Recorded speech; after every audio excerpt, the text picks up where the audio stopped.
सासू जी के रखबै ससुर जी के रखबै, सासू जी के रखबै ससुर जी के रखबै, जेठ जी के ना रखबै लियै सबाटी के, जेठ जी के ना रखबै लियै सबाटी के। कोठी बनवा दी राजा आजमगढ़ शहर में, कोठी बनवा दी राजा आजमगढ़ शहर में, अब ना रहब राजा मड़ई के घर में, अब ना रहब राजा मड़ई के घर में। कोठी बनवा दी राजा आजमगढ़ शहर में, कोठी बनवा दी राजा आजमगढ़ शहर में।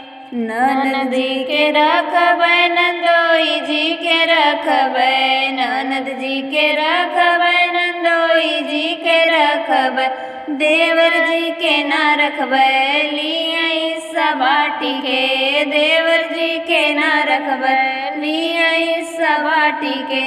कोठी बनवा दी राजा आजमगढ़ शहर में, कोठी बनवा दी राजा आजमगढ़ शहर में, अब ना रहब राजा मड़ई के घर में, अब ना रहब राजा मड़ई के घर में। कोठी बनवा दी राजा आजमगढ़ शहर में, कोठी बनवा दी राजा आजमगढ़ शहर में।